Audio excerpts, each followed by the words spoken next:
नमस्कार, आपण पाहतात नवराज्य लाईव्ह न्यूज।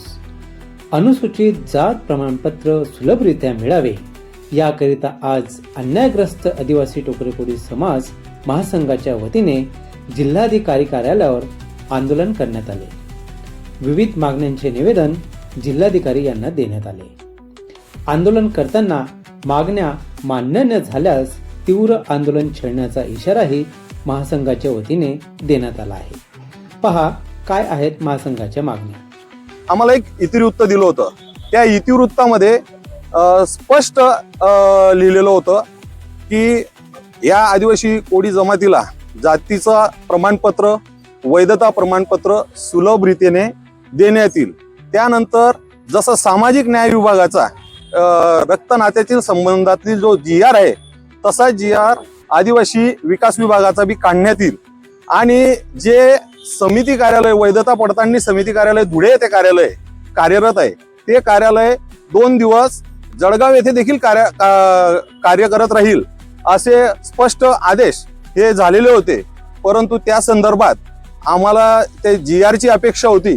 ती GR ची अपेक्षा गेल्या 1.5 ते 2 वर्षापासून या सरकारने पूर्ण केले नाही। त्या संदर्भात आम्ही आता नुकतीच 2 तारखेला मुख्यमंत्री महोदयांची देखील भेट घेतली, देवेंद्र फडणवीस यांची भेट घेतली। त्यांना आम्ही एक स्मरणपत्र देखील दिलेलं आहे। परंतु या अधिवेशनापूर्वी जर आमचं जात वैधता प्रमाणपत्र, जात प्रमाणपत्र आणि रक्त नात्यातील GR संदर्भात तात्काळ कार्यवाही या सरकारने केली नाही तर फार मोठं आंदोलन या महाराष्ट्रभर उभं राहील आणि या सरकारला आम्ही धारेवर धरू। आम्ही बऱ्याच वर्षापासून या सरकारच्या माध्यमातून आमचा विषय संपेल अशी आम्ही अपेक्षा करत होतो। परंतु कुठं ना कुठं आज 2.5 ते 3 वर्ष झाल्यानंतर समाज बांधवांचा रोष हा वाढलेला आहे। त्या अनुषंगाने सरकारने तात्काळ या संदर्भात GR पारित करणं आवश्यक आहे।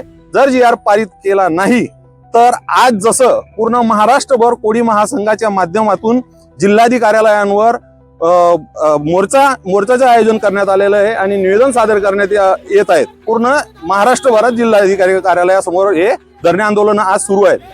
हे आंदोलनाची तीव्रता भविष्यात फार मोठी राहील। सरकारला मी हा इशारा देऊ इच्छितो। मी जितेंद्र शांताराम सपकाळे सर, मी आदिवासी कोळी आंदोलन समन्वय समितीचा जळगाव जिल्ह्याचा अध्यक्ष आणि कोळी महासंघाचा पदाधिकारी। ताज्या बातम्या आणि घडामोडीसाठी पाहत राहा नवराज्य लाईव्ह न्यूज। मी योगेश सुने, चीफ एडिटर, जळगाव।